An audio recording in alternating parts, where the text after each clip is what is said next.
Bonjour à toutes et à tous et bienvenue dans cet atelier. C'est bon là? Donc on a 20 minutes pour vous parler d'un sujet très intéressant. Tu peux revenir en arrière. Voilà. Alors, dans un monde où tout le monde vous parle d'algorithmes, d'IA, nous avons décidé de faire un retour un petit peu en arrière dans le processus et de parler des données. Ces données, qu'on a notées, c'est les données déséquilibrées en assurance. Donc moi, je suis Amina Bourras et je présente l'atelier avec... Je te laisse présenter. Samès Toxicaire. Donc moi, je suis docteur depuis l'année dernière. En fait, j'ai fait ma thèse sur le sujet. C'est mieux là? Pardon. Et vous allez voir, c'est un passionné des données déséquilibrées. Voilà. Donc Samès Toxicaire, donc docteur depuis l'année dernière. J'ai fait ma thèse sur le sujet, en fait. Et j'ai préféré présenter mes travaux avec mes collègues plutôt que tout seul en 10 minutes. Voilà, donc professeur associé à Aix-Marseille et puis actuaire en parallèle. Et moi, je suis Denis Pommeret, professeur à Aix-Marseille Université. Ok, donc on avance. Je peux avancer.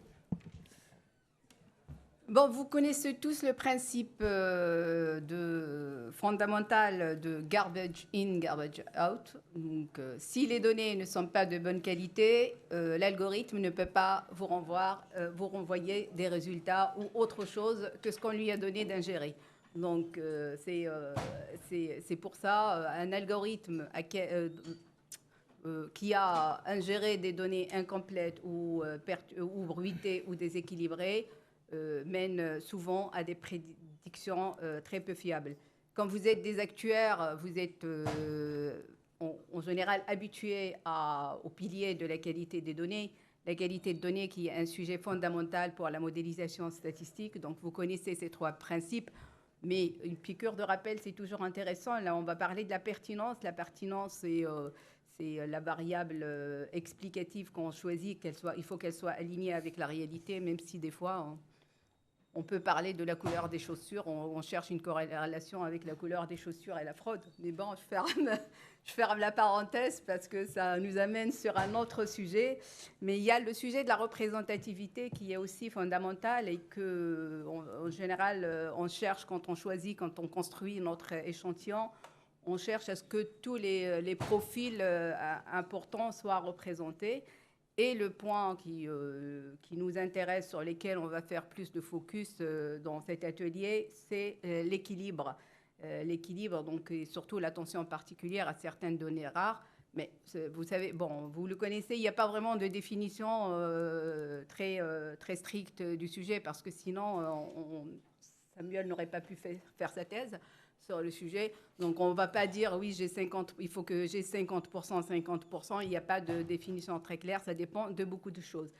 Donc, quand on travaille les données, on va travailler sur des données brutes. Donc, on va essayer, à partir de ces données, de tirer des informations. Essayer d'expliquer un phénomène ou de prédire une situation ou d'expliquer un problème complexe. Mais toujours, justement, ça aide justement à la prise de décision.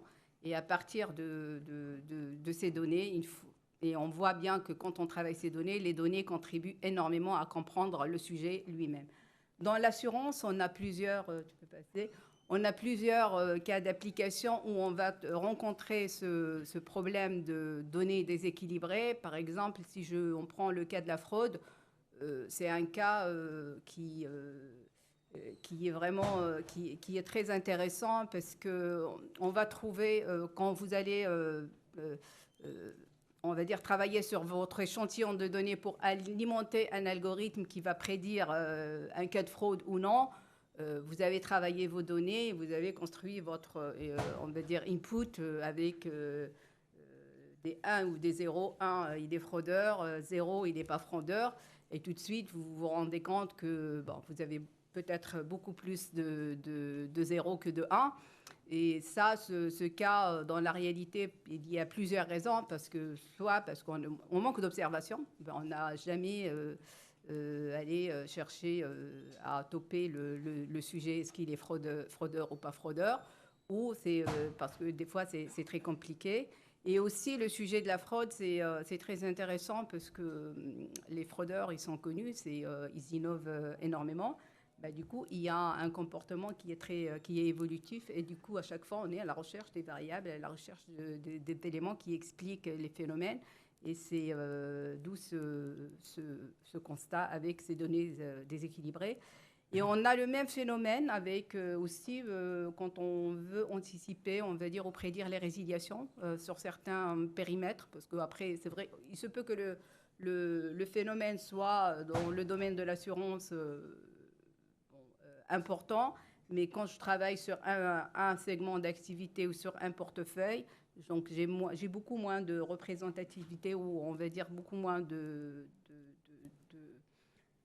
données. Et du coup, le sujet des résiliations présente à peu près le même problème donc, que la fraude. Mais on va rencontrer ce phénomène pas que dans les résiliations ou la fraude. Il y a aussi d'autres applications dans l'assurance. On est sur aussi, par exemple, l'anticipation des rachats ou l'occurrence des sinistres. Donc, ce qu'ils ont en commun, ces phénomènes, on est souvent confronté à ces données déséquilibrées et qu'en général, les méthodes classiques, quand on essaye de prédire et qu'on n'a pas, on va lancer les prédictions sans faire attention, sans faire attention à ce phénomène, en général, elles sont... les modèles on va dire les méthodes classiques font une hypothèse sur la représentativité. Du coup, qu'est-ce qu'ils vont faire? Ils vont prédire les classes les plus représentatives. Ils vont faire une très bonne prédiction de ces classes représentatives et moins bien prédire les autres classes. Donc, on va se retrouver dans un modèle qui joue la sécurité et des fois même avec des précisions ou des indicateurs classiques qu'on a de voir qui sont très bons. Par exemple, une précision, on peut trouver des précisions à 85% ou même plus, mais derrière on est en face de ce phénomène déséquilibré. Donc, par exemple, justement, dans la pratique, quand vous avez investi dans un modèle de fraude et qui va très très bien prédire les non-fraudeurs, à un certain moment, c'est un peu difficile d'aller voir votre direction, de leur dire « Ah oui, voilà, je prédis très très bien les non-fraudeurs, on n'a pas besoin de modèle. » Mais du coup, ça crée vraiment des déceptions ou un modèle qui n'est vraiment pas efficace parce qu'il ne donne pas les bons résultats. Et comme on l'a vu justement, mais par contre, ce n'est pas l'essentiel ou le but de cet atelier, c'est juste d'avoir le sujet et le problème en tête et d'aller voir, comprendre qu'est-ce qui se passe et comment faire en face de cette situation. Donc, c'est ce qu'ils vont nous expliquer les experts qui sont avec nous, de dire c'est quoi, comment déjà interpréter le sujet d'un point de vue mathématique, c'est quoi les solutions qui s'offrent à nous et comment faire face à ce phénomène. Donc, je passe la parole à Denis. Ouais, merci. Je vais présenter très rapidement une méthode assez célèbre pour rééquilibrer les données. Alors, c'est une méthode qu'on appelle pré-processing parce que on va le faire avant d'appliquer un modèle. On va essayer de rééquilibrer les données et du coup, on obtient un jeu de données prêt finalement à l'emploi pour n'importe quelle utilisation dans n'importe quel modèle. Alors, ça ne prend pas en compte le modèle, donc c'est quelque chose qui est, disons, standard et parfois qui a des défauts. Donc, je vais essayer de mettre un petit peu en évidence les défauts. Alors, oui, tu peux y aller. La méthode que je présente, c'est la méthode SMOT. Alors, vous connaissez peut-être déjà cet algorithme. Ça consiste en interpolation entre des individus. Donc, par exemple, si moi, je suis pris au hasard comme individu et que j'ai un certain âge et un certain revenu, je vais choisir parmi vous un individu qui me ressemble, donc un âge proche du mien et un âge et un revenu proche du mien. Et puis l'algorithme, ce qu'il va faire, il va interpoler, donc il va choisir uniformément, donc c'est ce que je décris un peu ici, uniformément entre moi et l'individu qui me ressemble, un des individus qui me ressemble le plus. Et puis, il va faire un tirage entre les deux. Donc, on va trouver un individu moyen qui aura entre mon âge et l'individu choisi. Donc, je sais pas, en plus, on est ébloui, donc j'arrive pas à vous voir, mais j'aurais choisi quelqu'un sinon. Et puis, qui aura donc l'intermédiaire entre mon âge et puis l'autre individu, enfin, tiré uniformément. Et puis, le revenu tiré uniformément aussi. Donc, voilà, c'est ce qu'on voit ici dans l'algorithme. Et pour présenter graphiquement, alors là, ouais, tu peux y aller. Là, on voit pas d'âge ni de revenu. Là, c'était juste... Là, c'est des individus en dimension 2 qui seraient, en fait, c'est une loi uniforme sur un disque de rayon 3. Mais comme ça, on représente bien ce qui se passe. Et puis là, on observe, je ne sais plus combien, une centaine d'individus. Et puis chaque individu, on va tirer au hasard un individu, donc une croix rouge. Et puis de cette croix rouge, vous allez regarder les voisins les plus proches, qui ressemblent le plus. Donc l'âge, le revenu, etc. D'autres caractéristiques. Là, ici, c'est en dimension 2. Mais il va trop vite. Et du coup, de ce point rouge, vous allez choisir au hasard un des individus proches. Et puis vous allez tirer uniformément entre les deux, créer un nouvel individu. Donc une donnée synthétique. Et donc ce qu'on voit, c'est que ça va un petit peu, vous allez parcourir un petit peu tous les individus, toute la population, mais pas si bien que ça si vous regardez que les voisins trop proches. Si j'ai que des individus qui ont mon âge, j'ai créé que des individus qui ont un âge autour du mien. Si je vais trop loin, tu peux continuer peut-être. Donc on a envie d'aller plus loin, de prendre plein de voisins, mais ce qui va se passer si on prend plein de voisins, alors déjà on voit deux phénomènes. Excusez-moi, je vais vite, mais comme je sais qu'on a que 20 minutes et qu'on est il y a un phénomène au bord où on voit qu'on ne va pas explorer forcément des individus d'un âge très élevé. Si on a des individus qui ont que jusqu'à 40 ou 50 ou 60 ans, on n'ira jamais au-delà puisqu'on tire entre des individus qui se ressemblent. Donc on n'ira jamais au-delà. Donc on n'arrive pas à créer des individus qui vont peut-être dépasser notre jeu de données. Et puis, alors ce qu'on pourrait se dire, c'est mais pourquoi je ne tire pas plus de voisins? Pourquoi est-ce que je n'essaye pas de tirer plus d'individus? Alors, je donne un exemple encore. Bon, c'est graphique. Là, je mets deux disques, mais du coup, c'est un support non convexe. Donc, on peut se dire, mais qu'est-ce qui va se passer là si je prends un voisin du disque de droite ou de gauche pour vous et de l'autre? Et si je prends trop de voisins trop éloignés, on va tirer un individu uniformément entre les deux. Voilà, c'est assez moche. Mais du coup, voilà, le résultat est moche. C'est-à-dire qu'on va créer des individus qui ne peuvent pas exister, qui sont en dehors du support. Donc, vous pouvez, le risque, si vous allez chercher trop loin, c'est de créer des individus qui n'ont pas vraiment de sens dans votre jeu de données. Donc, en résumé, cet algorithme qui est très simple, qui consiste à créer des individus qui sont entre des individus qu'on a observés, si vous prenez pas assez d'individus, vous n'allez finalement pas bien représenter la population, donc pas créer assez d'individus de données synthétiques. Si vous allez chercher trop loin, vous allez créer finalement quelque chose de très uniforme et aucun intérêt, parce que du coup, je vais faire la moyenne de tous mes individus. Et puis, on voit qu'il y a des problèmes au bord. Donc, très rapidement, il y a des solutions qui existent, je ne vais pas en parler. C'est des sujets sur lesquels on travaille avec Samuel notamment. Et je laisse Samuel en parler, peut-être évoquer la régression. Voilà. Donc, juste avant de parler de la régression, donc ce qu'il faut bien avoir en tête, c'est que le problème du déséquilibre, déjà, il n'est pas si simple à identifier, à définir. Parce qu'il est relatif au problème, aux données, au nombre d'observations que vous avez, etc. Donc déjà, l'identification et la définition est assez compliquée. Et donc ce que dit Denis, c'est une fois qu'on a identifié, ok, on peut mettre en place une solution, mais c'est pas aussi simple que ça. Parce que essayer de répondre à une problématique, donc une correction de biais en introduisant un biais, parce qu'on utilise mal une méthode, ça ne résout pas le problème non plus. Voilà, donc aujourd'hui, alors ce mode c'est une des plus connues, mais c'est une des plus anciennes et l'une qui a beaucoup de limites. Et il y aura des dizaines et des dizaines de SMOT étendus qui permettent de corriger ces anomalies. En fait, qu'il faut bien avoir en tête, ce qu'il faut bien retenir, c'est que le problème de déséquilibre, à la base, ce qui se passe, c'est que vous avez des observations qui sont prépondérantes et des observations qui sont rares. Et comme dans les approches standards, vous optimisez un critère d'optimisation qui est global, en moyenne, ou une RMSE, une accuracy, ce que vous voulez, et qu'au final, vous mettez le même poids à toutes les observations, l'algorithme, nativement, il dit, ok, en fait, il faut bien prédire ce que des aminas. Il vaut mieux prédire les zéros, par exemple, parce qu'ils sont prépondérants, et c'est ça qui va faire baisser mon critère d'optimisation. Les 1, il n'y en a pas beaucoup, c'est rare, donc ça compte pour du beurre, je m'en fous un peu, en fait, de bien les prédire. Et c'est bien ça le problème, en fait. C'est bien ça le problème. Voilà. Donc, en illustration, très rapidement, je prends un jeu de données télématiques. On prend un jeu de données thématiques où la variable d'intérêt, ça va être l'occurrence de sinistre, donc 1 ou 0, classification binaire. Puis après, on verra le problème de la régression. Et puis les caractéristiques, c'est un classique, information conducteur du véhicule. Et puis le comportement de conduite lié aux thématiques. Protocole expérimental, on prend, donc, comme d'habitude, train test. On va prendre un train qui est équilibré. Voilà, comme ça, on va pouvoir se comparer à lui. Et puis, on va faire plusieurs trains qui vont être déséquilibrés. On regarde les résultats. Voilà. Alors, bien évidemment, comme disait Amina, c'est un problème de données.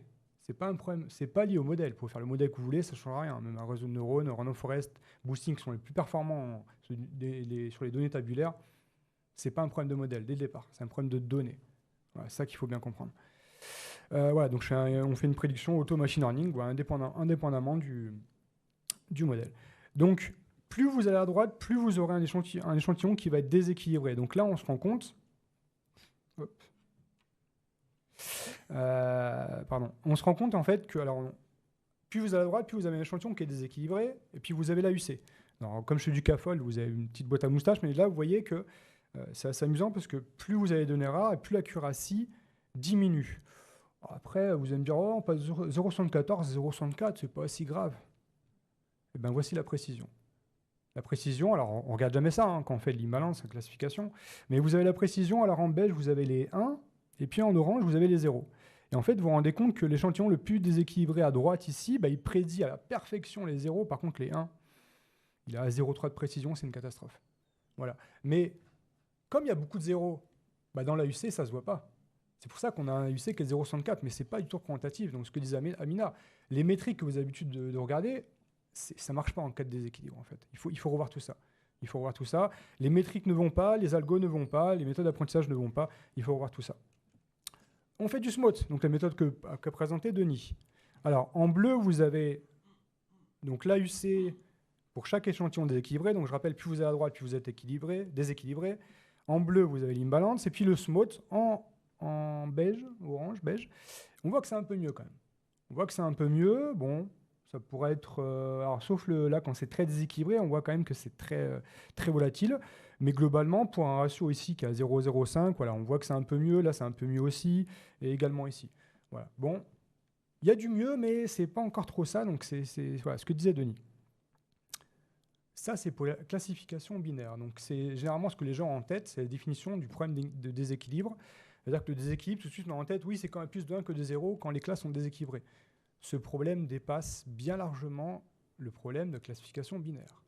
On retrouve déjà la classification multiclasse, on va retrouver en régression et on va retrouver en non supervisé, donc les méthodes de clustering, de réduction de dimension, et même en auto-supervisé en machine learning. Voilà. Donc là, ce qu'on fait, prédiction de la charge de sinistre. Donc très classique, distribution asymétrique, et ce que vous voyez à droite, vous voyez les prédictions. En fait, qu'est-ce qu'il fait le modèle? Il va bien prédire ce qui est fréquent. Parce que ça compte plus. Comme il y a plus de valeurs, ça compte beaucoup plus. Et au final, les valeurs rares, bon, il n'y en a pas beaucoup, c'est pas très grave en fait. Comme c'est le même poids que les autres, on s'en fout un peu, c'est pas très grave. Oui, mais justement, pour nous actuaires, les valeurs rares, c'est ce qui compte le plus. C'est les sinistres graves, et c'est justement ça qu'il faut bien réussir à prédire. Voilà. Autant les sinistres attrititionnels, c'est important, mais les sinistres graves, il faut vraiment essayer de bien expliquer, bien prédire. Voilà. Donc, ce phénomène qu'on a retrouvé en classification binaire, on va retrouver également en régression. Voilà. Donc là, je fais pareil, le même protocole que tout à l'heure. Plus à la droite, plus vous êtes déséquilibré. Donc là, on est sur un problème de régression. Donc je ne regarde pas une essai, je vais regarder une RMSE. Et là, vous voyez en fait que les RMSE commencent à augmenter parce que vous êtes déséquilibré. Donc ça, c'est le premier point. Plus vous avez une distribution qui est asymétrique, plus vos modèles standards ont du mal à bien prédire les valeurs rares. D'accord ? Et nous, en actuel, on est confronté systématiquement à que ce genre de distribution. Donc, problème de déséquilibre. Et en plus de ça, si vous avez un petit échantillon, les problèmes s'aggravent. Là, en bleu, vous avez des petits échantillons. On voit que la RMSE est beaucoup plus impactée que là où il y a du nom. Voilà. Et puis, là, vous voyez, vous avez un jeu de référence qui est un peu moins déséquilibré. On voit vraiment la différence. On passe d'une RMSE de 3000 à 4005. Voilà. Voilà. Il est déjà 14h20, donc je crois qu'on va s'arrêter très rapidement. Le problème de la régression se pose la définition des valeurs rares. Parce que quand on est classification binaire, ok, il n'y a pas beaucoup de 1, il y a beaucoup de 0. Comment on fait quand c'est une variable continue? Qu'est-ce qu'une valeur rare? Donc ça, c'est le premier point. Quel est le lien avec les extrêmes? Comment mesurer le déséquilibre? Sachant qu'il n'y a pas de notion de valeur rare, en tout cas les progressives. Comment mesurer les équilibres? Comment mesurer les rééquilibrages? Donc une solution de pré-processing comme proposait Denis. Comment on fait pour mesurer le rééquilibrage? Jusqu'à quand on s'arrête en fait? Et puis comment générer le Y? Parce que contrairement à la classification binaire où votre Y généré c'est le 1, les variables générées, le Y c'est 1, en régression, le Y, il faut le changer un peu. Et comment on fait pour générer le Y sachant X. Donc là, vous voyez, ça, on rejoint un peu ce que disait Denis. Si vous générez avec du smooth, il y a un problème. Vous prenez un point ici, vous prenez un plus proche voisin, il va interpoler ici, sur la droite quand en rouge. Donc on vient briser les corrélations non linéaires. Le problème du smooth, c'est qu'il ne respecte pas les corrélations complexes dans les jeux de données. Et donc je reviens à mon premier point. Essayer de corriger une anomalie en créant de nouvelles anomalies, c'est pas forcément ce qui va vous aider. Voilà. Donc, pour conclure, premier point, en assurance, en actuariat, on est confronté quasiment systématiquement à des déséquilibres de distribution, soit en classification binaire, soit en régression, qui est encore un cas inexploré, y compris en machine learning. Aujourd'hui, c'est quand même un peu une niche. Donc, ce qu'il faut bien retenir, c'est que les métriques et les méthodes standards sont inadaptées, il faut tout revoir. Il y a une dégradation des performances avec le déséquilibre, des performances prédictives et explicatives, bien évidemment. Le phénomène, il impacte l'apprentissage supervisé, mais pas que. Et forcément, ça nécessite d'introduire des méthodologies spécifiques, donc soit du pré-processing, soit du in-processing, soit du post-processing. Pour ceux qui étaient ce matin à la conférence avec Stéphane et Alexandre, voilà, on retrouve un peu les mêmes approches. Voilà. Donc, quelles sont les limites? Les données mixtes, on a beaucoup ça en assurance. Comment fait-on pour traiter les corrélations quand on a des variables mixtes, donc des variables qualitatives? La prise en compte des corrélations non linéaires, donc ce que je disais tout à l'heure. Et puis surtout, comment fait-on après pour proposer une solution, et puis les métriques d'optimisation et de performance qu'il faut adapter. Voilà. En tout cas, on reste à votre disposition pour toute question. Merci beaucoup. Bon, en tout cas, en 20 minutes. En 20 minutes, on ne peut pas explorer tout le sujet, mais en tout cas, ce qu'il faut garder en tête, c'est que l'algorithme n'est pas tout. Donc, c'est important, mais n'est pas tout. Une attention particulière aux données et à travailler vraiment les données d'entrée. Et surtout aussi aux indicateurs et aux interprétations. Et pour aller plus loin, vous avez pas mal de papiers de Samuel sur le sujet. Donc, n'hésitez pas à les consulter. Donc, allez-y si vous avez des questions. On doit avoir peut-être 5 minutes. Après, c'est 4h30. Ouais. C'est trop rapide. Ouais, c'est hyper rapide. Oui.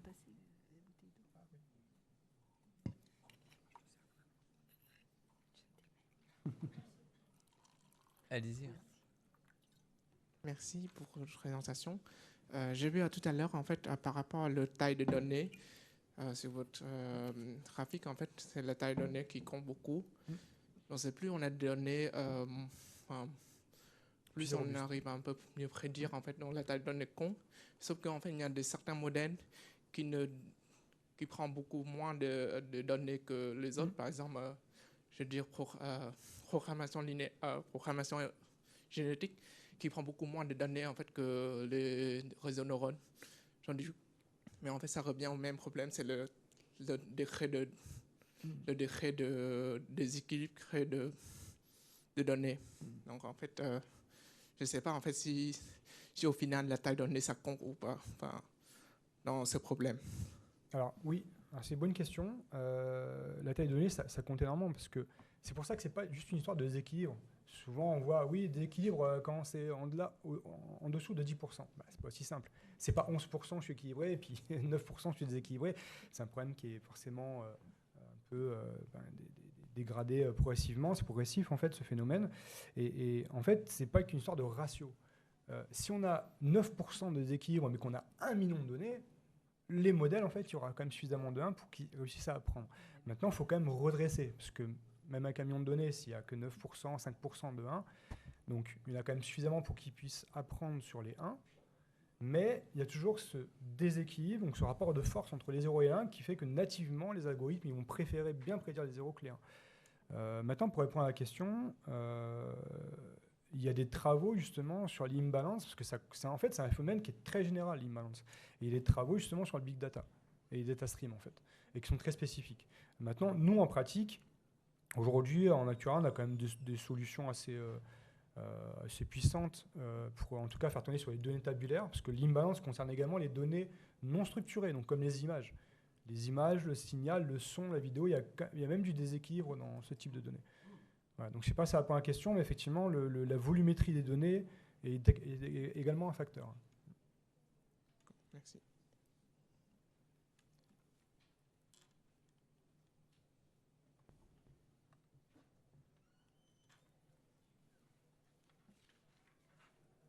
Bonjour, merci pour l'intervention. J'avais une question. Je suis ici. Excusez-moi, je perds un peu le fil. Et oui, est-ce qu'il y a forcément besoin de rééquilibrer les données ou on ne peut pas aussi jouer sur les mesures les métriques de prédiction? Par exemple, je pense en machine learning, la fonction de perte, la pondérer peut-être plus sur les mauvaises observations. Tout à fait, ouais, c'est une très bonne question. Ça rejoint un peu ce que je disais tout à l'heure. On a les solutions de pré-processing où en fait on va intervenir sur les données en entrée. Alors, l'avantage de ça, c'est qu'on peut utiliser n'importe quel algorithme standard, un GLM comme vous avez l'habitude. Vous ne rééquilibrez en fait que les inputs. Le in-processing, où en fait on va s'attaquer à l'algorithme lui-même et on va essayer de modifier cet algorithme-là. Mais l'inconvénient, c'est qu'il faut déjà avoir en tête l'algorithme qu'on veut mettre en place. Nous, sur les données tabulaires, on ne sait pas souvent quel algorithme est le plus performant. Alors si vous savez que c'est un GLM, ok, on peut redresser le GLM. Effectivement, ça passe par la repondération dans la vraisemblance ou dans la fonction de perte. On vient rééquilibrer en fait le rapport de force, donc le poids. In fine, c'est ce qu'on fait. In-processing ou pré-processing, on vient rééquilibrer ce rapport de force.